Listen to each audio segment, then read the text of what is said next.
afternoon and welcome to Lunchtime Series with me, Kevin Britz, proudly powered by leadershipbydesign.co, leading the charge with insights, information, and ultimately effective results. Joining me today is marketing and leadership segment, marketing and communications expert and co-host Craig Pagely. How are you doing, Craig? Kevin, great, thanks. Yeah, good to be chatting on this last show of March, where we wrap up the theme of marketing communications topics before heading into next month's focus on leadership and development. Yes. How's the week been for you? It's been this week's been insane. It's been back to back, and like we both couldn't get hold of each other for quite a while. But what was nice about, I just wanted to just touch base on the conversation we had last week. For those who are tuning in and listening, how to create a culture of continuous improvement. I thought it was a fantastic conversation, giving us some really nice pointers around some of the practical implementation of what we can still do, and it's still relevant, right? Some of the practices that are in there, and we did put that in the description box, guys. So if you want to see that, go and check it out. But Craig, I know we are pressed for time, so I know we have guests. So please tell us more about what we are chatting about today. Great, Kevin. Yeah, we're in for a treat today, as our guests are going to provide some really great insights on, for me, what's a very important topic in the marketing mix these days, that being the topic of geolocation marketing, or geo targeting as many call it. So I just want to welcome Neil Clarence and Darren van Schyff to the show. Neil and Darren are both from Vicinity Media, which is a specialist agency that's, again, in my opinion, shooting the lights out and helping brands connect with their respective audiences in real time through the application of this concept of geo-targeting. So, yeah, we'll get into the nuts and bolts of the show shortly, but I firstly want to welcome both Neil and Darren to the show. Welcome, gents. Looking forward to some great conversation. Hello. How's it going, Craig? How's it going, guys? Thanks for having us. Yeah, thanks for having us. Perfect. Just, right. One quick point there, if you don't mind, just so the viewers don't get confused. Not so much an agency, but more of a tech company. So, yeah, and I'm glad that you mentioned that, because actually, one of the questions I've purposed for later on in the conversation is really talking around technology, because that is the driver of, in essence, the driver of your business. So good that you put that up front there. Cool. But I just want to provide our listeners with a brief intro to each of you first, if you don't mind. So for listeners, Neil studied journalism at Rhodes University and then went on to graduate from RAU with a marketing degree. This set the tone for Neil in his interest in the world of advertising, landing him his first job in the ad industry with agency Young and Rubicam, which actually don't exist today in that guise. Neil has had much success in launching a number of successful startup businesses in the media, advertising, and comms industry, both here and abroad. One of them being Vicinity Media, which is where the capability of this geo-targeting concept has really been mastered and nurtured. Darren is also from Vicinity Media. He's held the role of business development and sales director for almost 10 years now. What I like is Darren brings a specialist skill to the business in that he worked with Waze for almost 10 years and really got to understand the principles of knowing what people are doing real time through the use of tracking technology. And I think a perfect segue into the principle of you being a tech business, really, as opposed to an agency again there, Neil. And with those intros, aren't you going to tell them that we worked together when I worked at YNR? And yeah, in fact, I was hoping that you'd sort of get into some of our historical bits here and there. So there we go. Open to you. Yeah, sure. I think it was probably one of the first TV ads I ever did was with Craig. It was for the AA. I can't remember what year it was, but Craig, but Automobile Association. It was about 2000, in the middle of 2005, around there, 2005. Yeah, so I think I must have been about 23 at the time, doing my first TV ad, and the concept that Craig and I came up with was for the AA owning the yellow line.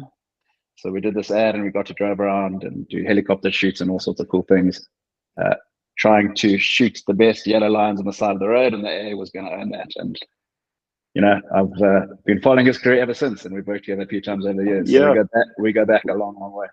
We actually got a Lurie's finalist on that one. So it was good to start our game in that regard. And it was about the whole angel concept. So, they own the yellow line and they're the angel protector when you're on the inside of the yellow line. So it was really, really good piece working with Fraser Lamb and team then. Sure. That's a I blast from the haven't heard past. that name for a while.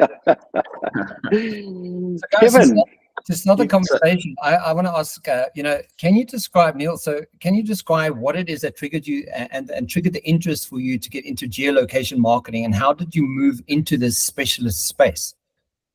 Well, we've got another business called Location Bank.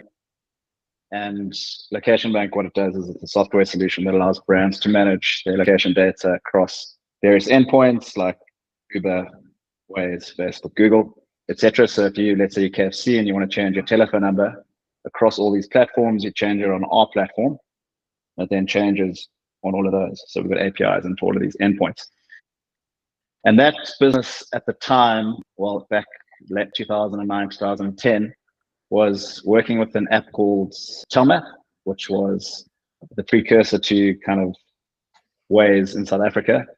And Telmap, it had a nice little audience, but we found the ad serving was just rubbish. So we thought, we'll just build our own ad server. It'll be easy to do. It'll take us a week. We're still building the bloody thing. We haven't stopped building it. We haven't stopped building it.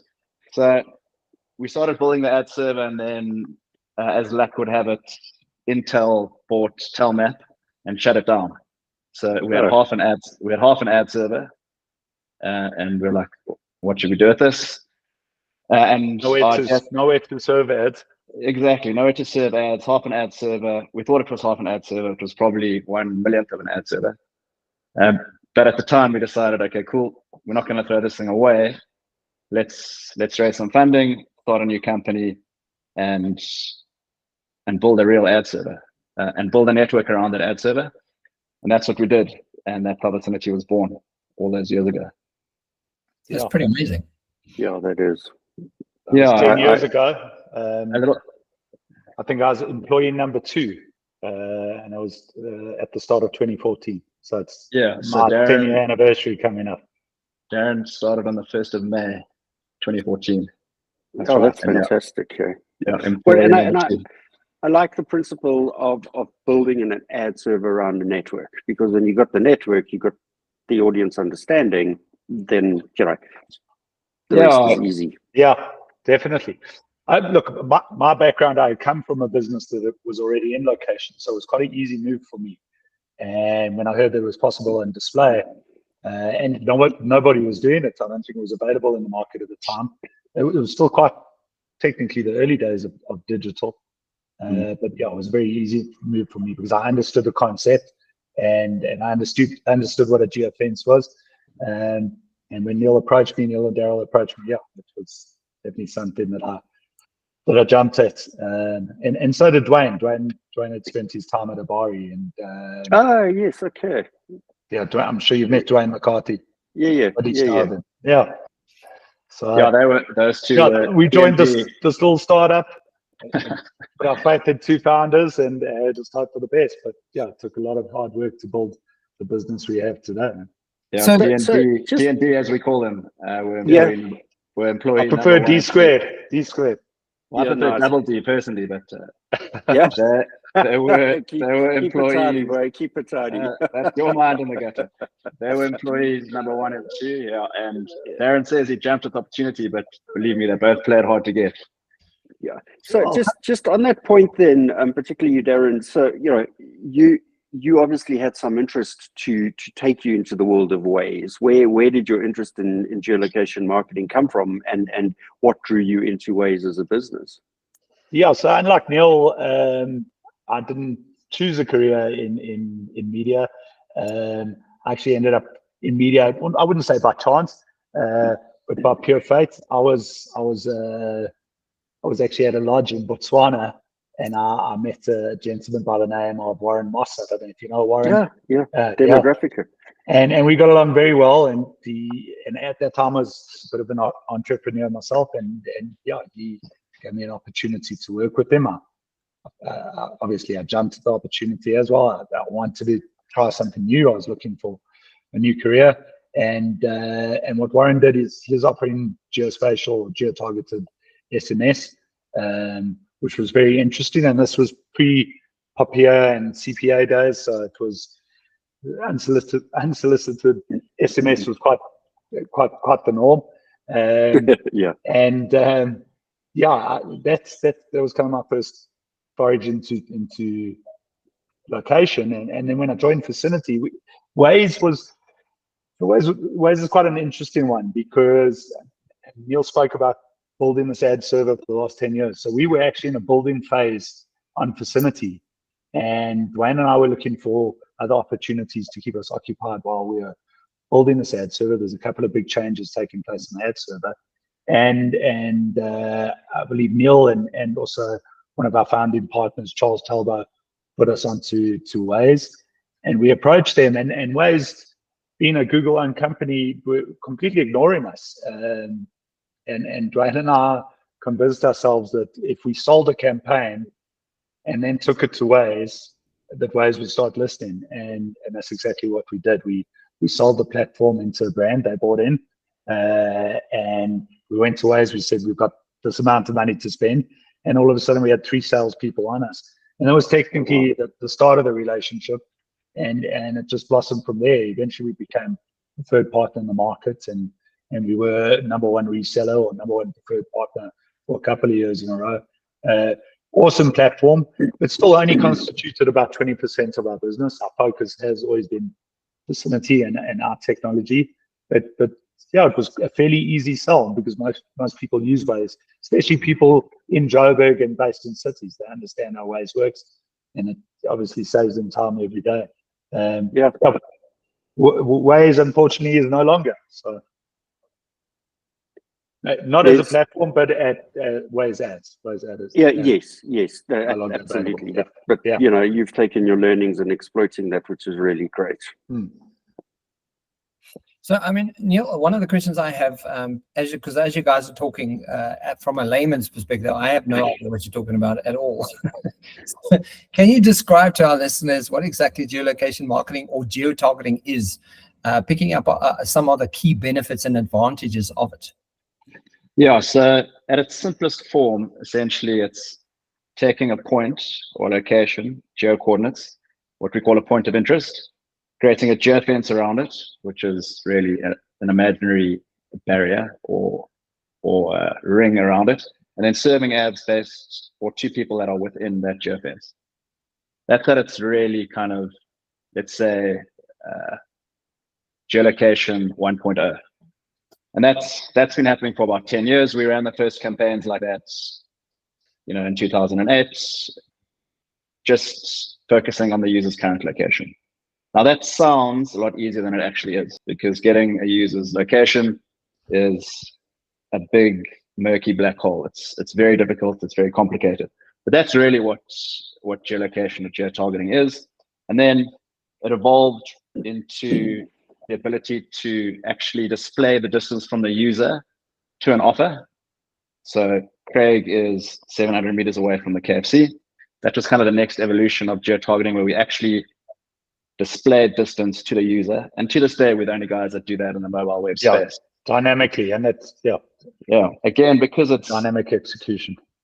And it's dangerous, because you're saying we are so confident in our accuracy that we'll actually publish it. So even Google don't do that in the mobile web space. And then, the space kind of evolved to include things like geoconquesting and retargeting people based on where they've been. And now I think geotargeting is a lot less to do with creating a geofence and targeting within the geofence. It's a lot more to do with location data and building audiences with location data and based on their location habits, because we all have location habits. So it's really now about the audiences we can find using all the location data that we've built up over these years. So it's evolved from really geofence push to store to targeting audiences based on location habits and past on location data that we've built up over the years. Yeah, and Kevin, just to add in there, sorry, Darren, is one of the key things that clients and media agencies are looking for is they buying audiences. So when you're able to define a segment to its end point of breakdown of understanding, that's where the spend will go, and that's why this is such an important topic. Exactly, and definitely. So Kevin, if you let's say we see you within our network, so we integrated, our actual technology sits in all the mobile publishers and a lot of our clients' websites. We have an ad, we've got our technology sitting on these sites, so we can do location lookups of users. So if we see you are at the golf course every Saturday at 9 o'clock, we can say, okay, Kevin's a golfer, and we can put you in the golf bucket and the golf audience. And that's how we kind of build data using location over time. Yeah, I was going to add that when we first started, we were the push to store guys, so that's how we sold the platform. But I think over time we realized we're a data business because we're collecting so much data and very accurate, reliable first-party data, and that's kind of drive the evolution of our business and to be more an audience business than just a push to store solution. Yes.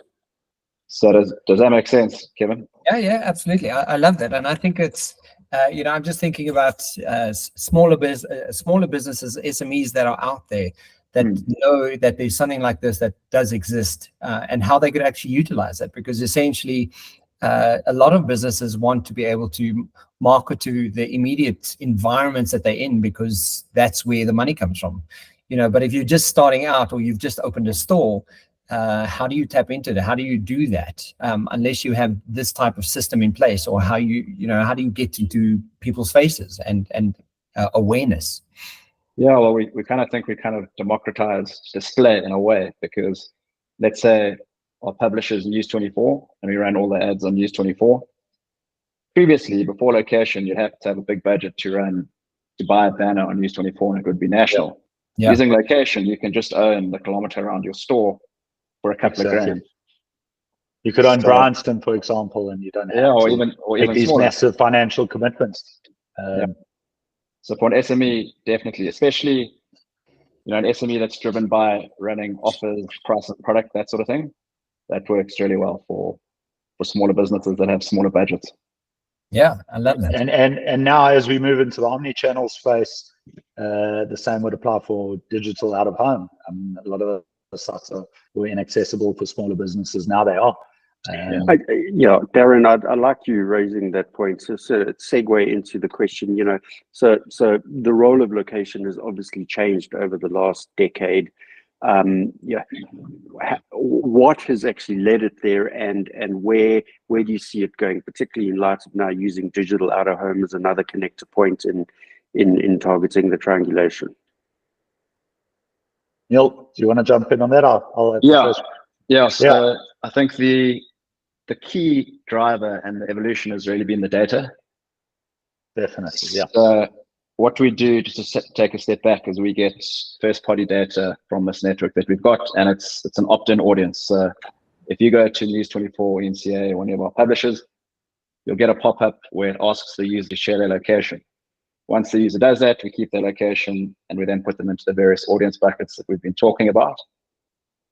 And we now are able to use that data to target people on any screen. So we'll go to brand and say, we take an omni-channel approach, and we'll say, guys, you want to reach the audience that are in market for a BMW. We can reach them on these premium publishers. We can reach them on digital out of home. And in future, we'll be able to reach them on connected audio and connected TV. So as everything gets more and more digital, we'll use this location-based data to find audiences and reach those audiences on any medium as they become digital. So that's kind of our vision. And we've seen it. It's been our vision for a while, and we've seen it happening with print. Obviously, print's gone digital. Out of home's now gone digital, and we've integrated now with pretty much all the out of home screens in the country. So a brand can come to us, and through one partner, can deliver an omni-channel campaign on mobile and digital out of home. And as I mentioned, next up is connected audio and then connected TV, which is coming very, very soon. We've been working on it, and it'll be in the probably Q2 of this year. And I think, and just to jump in there, data has really become the backbone of our business.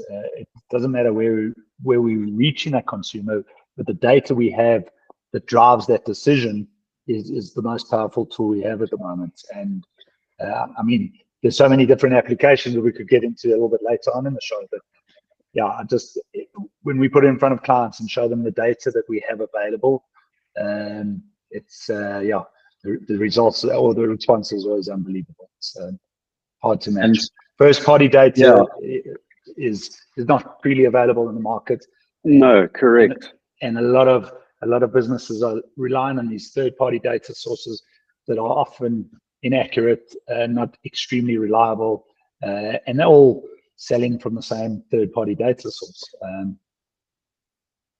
And the first-party data is really our key USP, 100%. We use it in everything, from planning to execution to measurement of all our campaigns.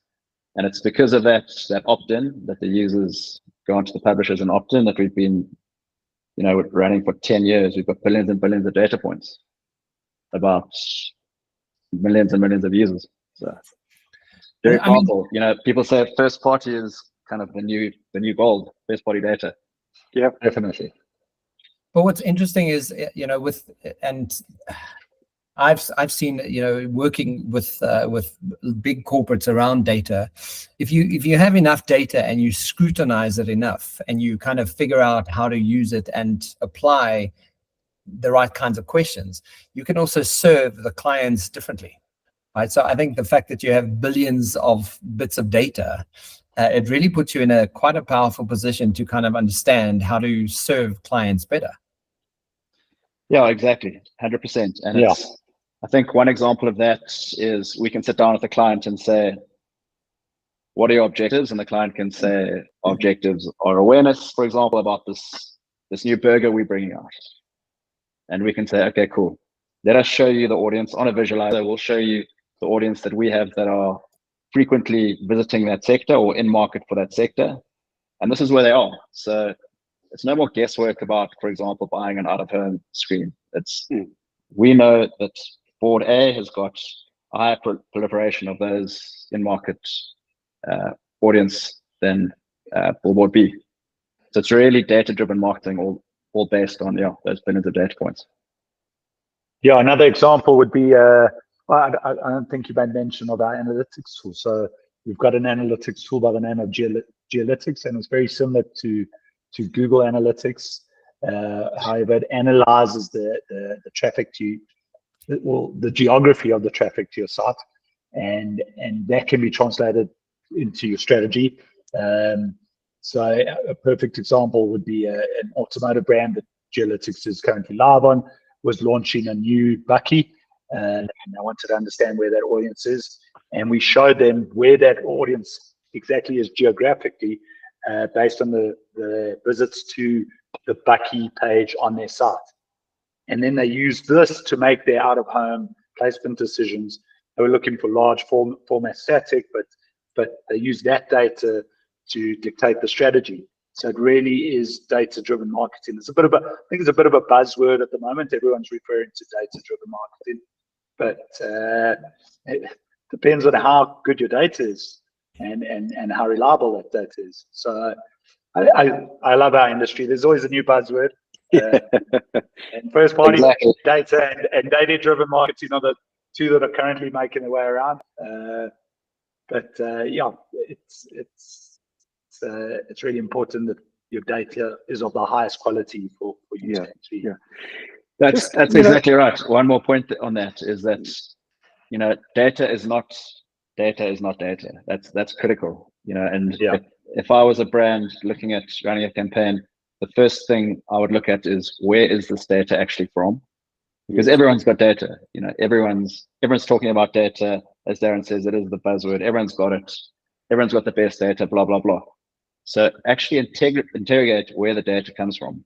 And what you really need, especially in the location space, is first-party data from the user, because every time there's another person in that chain, second, third step, or intermediary between the user and yourself, the data gets less and less accurate. So in the location space, you'll lose a decimal place or two every time.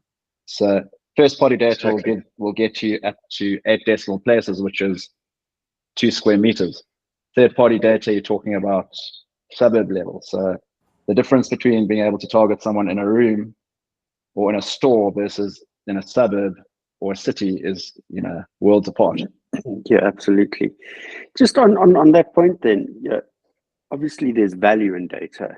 How do you price your model? How do you, because this doesn't sound like an inexpensive process for clients to engage with. Yeah, so the better the data, the more expensive it is. Yeah, absolutely. Yeah, because it's rare, right? So it's scarcity and supply and demand, basic economics of it. So we have different rates for super, what we call fine location or hyperlocation targeting. Hyperlocal, yeah. Which really is, where do we get the data from and how rich is it? So the more decimal places, for example, in the location space, better data, more expensive, and a higher CPM.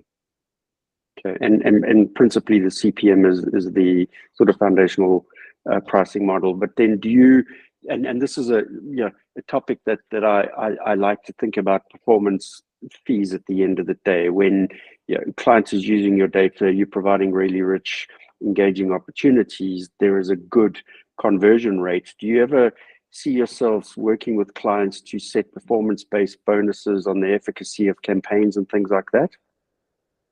Would love to do that. Interesting question, yeah. And we have, I mean, especially in certain sectors like the insurance sector, you do take on campaigns at risk and you only really get paid if they convert and you get leads. But I think what you're talking about is more on the kind of brand space where a client will come to you and say, these are my objectives. Don't charge me anything or charge me a lot less and share in the upside of the campaign success. Correct. Well, charge me a lot less. There should be no free in this industry. No, they shouldn't be free. They shouldn't be free because the technology that we've been talking about is expensive. Our office space is expensive. Darren's salary is ridiculously expensive. So all of these things are all of these things cost money. So you can't do too much for free, but you can do things at a lower level because you're confident that there will be success. Yes, with the knowledge of an upside inevitable. Yeah, and a bigger upside. So we definitely would be open to that.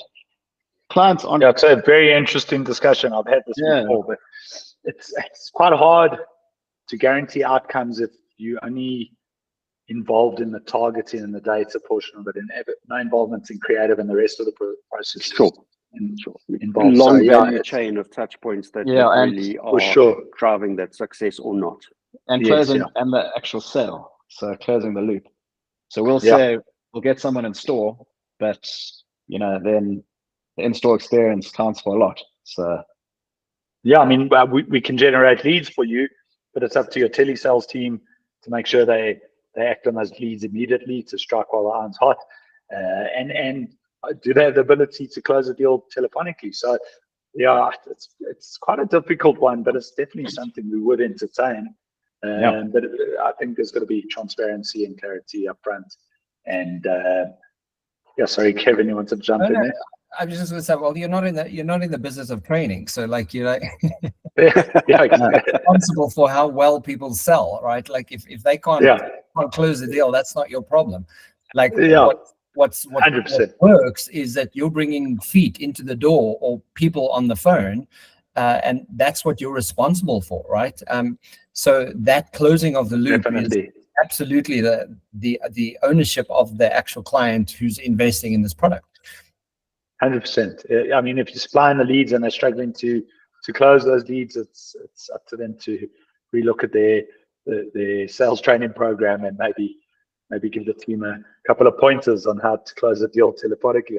I don't know. Yeah, look, there's so many factors that contribute to that loop being completely closed outside of our control. It's quite difficult to have that conversation. If you need somebody to fill that gap for you guys, I know someone really good at that. A really good trainer. Is there perhaps a book you've read?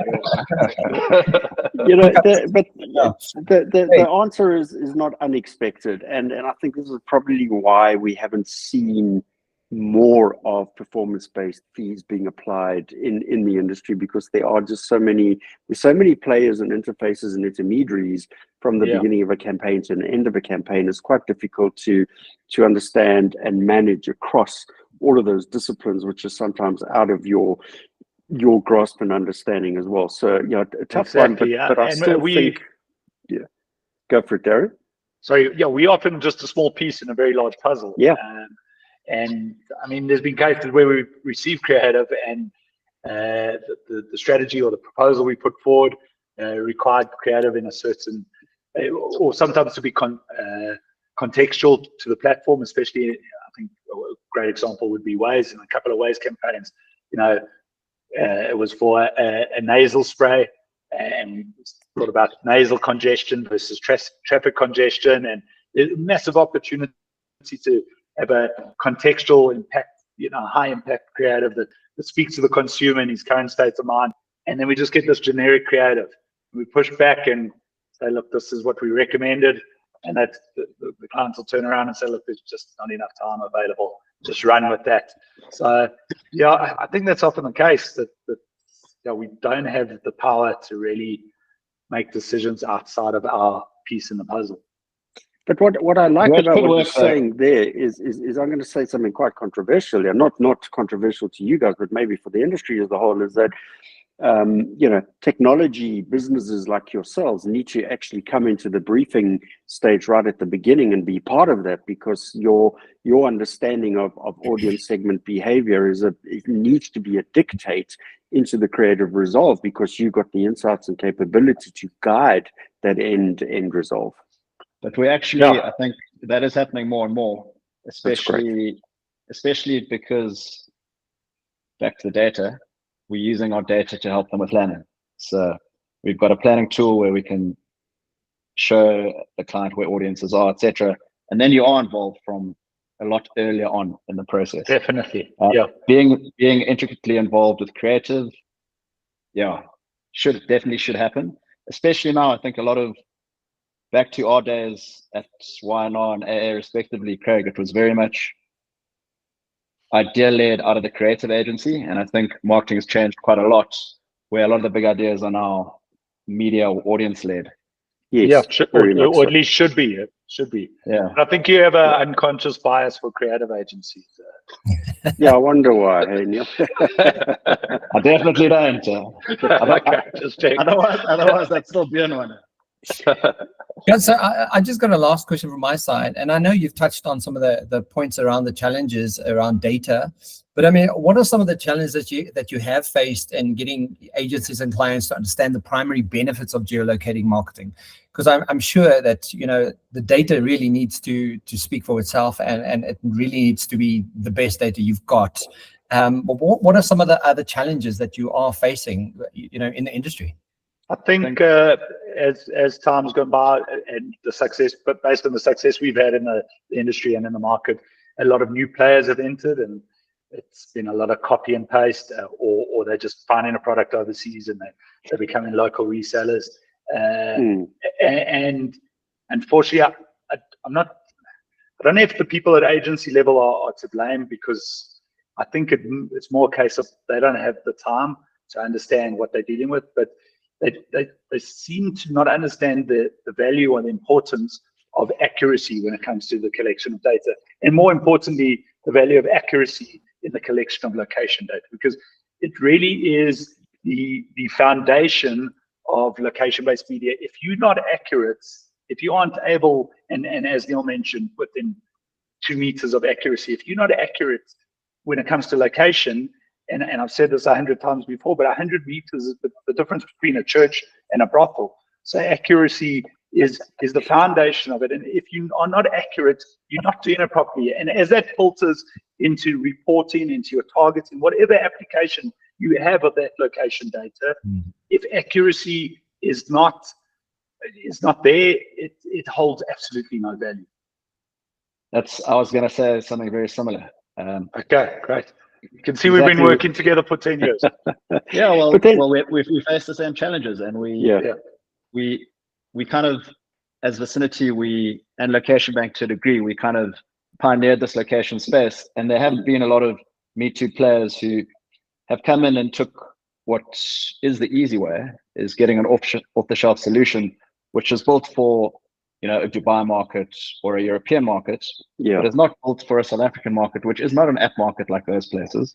Getting location in app is easy. Getting location in the mobile space is very difficult. So, and expensive. And South Africa is a mobile web environment. That's where the audience is.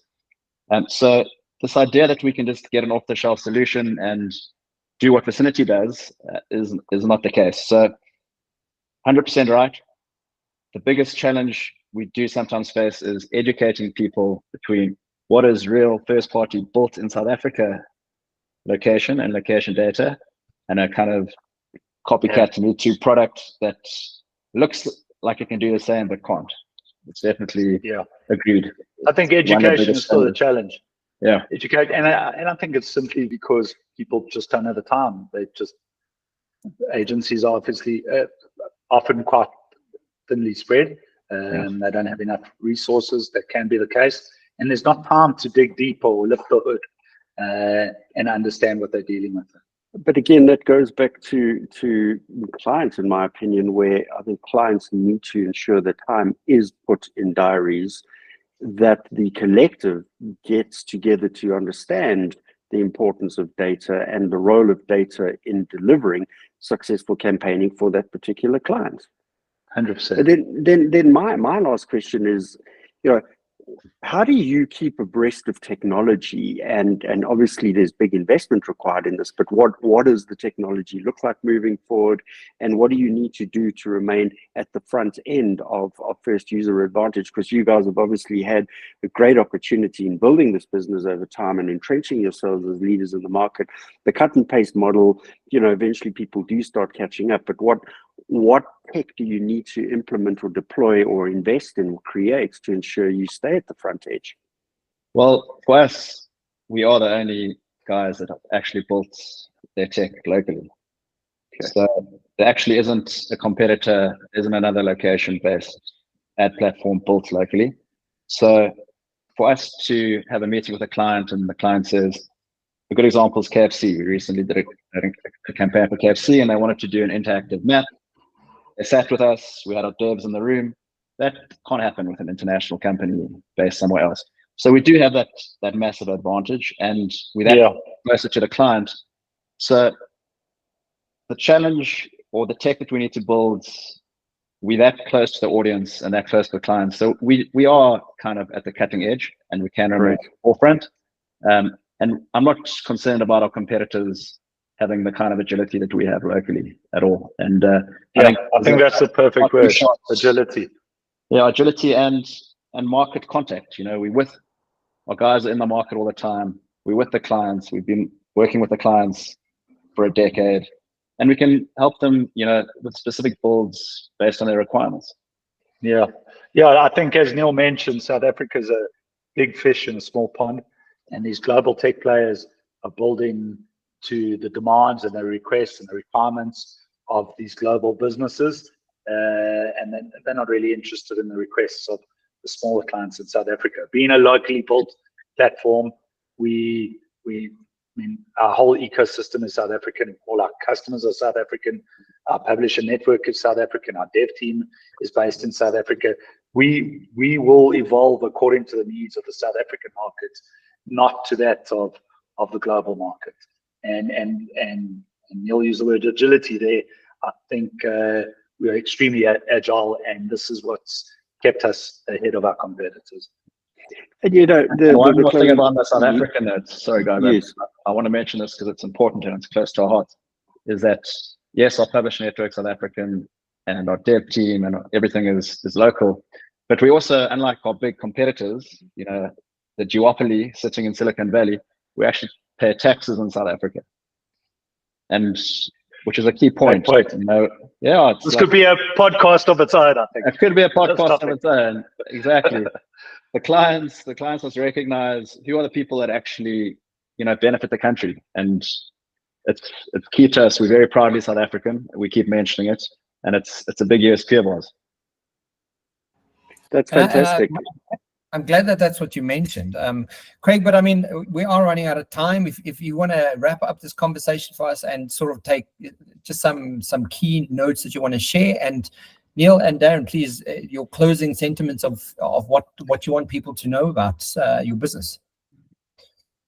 Yeah, I think at the end of the day, really, it's just about understanding the power of geolocation, targeted marketing, the principle of knowing what audience you're after, working with businesses like Vicinity Media to get closer to that audience, and agencies and clients spending the right kind of money to deliver the right results at the end of the day, because the industry for far too long has just sort of been pushed down the cheap and nasty route, and clients are wanting more for less, and agencies are putting cheaper deployments in place, and there's too many reverts because you don't necessarily have the right skill sets and things like that. So there's been a flattening out of a skill base and understanding in the agency world. But this is such an important topic that it has to rise to the top again and create a new standard of value for any campaigning happening out there. Yeah, cool. For me, it's really, we've been talking about it a lot, but it really is about what kind of data you have, and first-party data versus third-party data, and just interrogating what you're getting and what you're paying for. Yeah, taking that look under the hood and making sure you're getting data that's fit for purpose in the local markets that will make sure you hit your objectives. Brilliant. Yeah, I think yeah, my sentiment's very close to what Neil said. I think agencies need to start asking the hard questions, the strategists and the planners. I think they need to stop taking everything at face value. Just because the deck says that they can do it, it doesn't mean they can. They need to lift the hood and understand. Neil touched on it earlier, where the data is coming from, what exactly that data looks like, and I think those hard questions will help them partner with a lot more reliable and accurate and better partners within this space. Yeah, cool. Brilliant. Guys, so if we want to get hold of you, people out there listening want to get hold of Vicinity Media, where do we go? What's the quickest, easiest way to get hold of you and work with you guys? They can jump onto our website, or they can find us on LinkedIn, but I think pretty much everybody in the industry knows Double D. Yeah, Darren and Brian. I should hope so, after 10 years. Yeah, and the rest of our sales team, I think we're pretty established, but yeah, go check out our website, our biz community, or our LinkedIn. Or mail us at sales@vicinity-media.com. Fantastic. Neil and Darren, thank you for joining us. That's really fascinating. I'm specifically going to check it out. So thank you for joining us and giving us some insight. I love this topic, and I think it's the fact that we've unpacked it to this degree. I think it's now I know more, and I think everyone listening as well is definitely going to be interested in finding out more about it. Brilliant. Thanks for having us, Kevin. Yeah, thanks for your time. Really appreciate it. We'll chat soon. Thank you, guys. Have a fantastic day. We'll chat soon. Thank you. See you next week. Cheers, guys. Bye.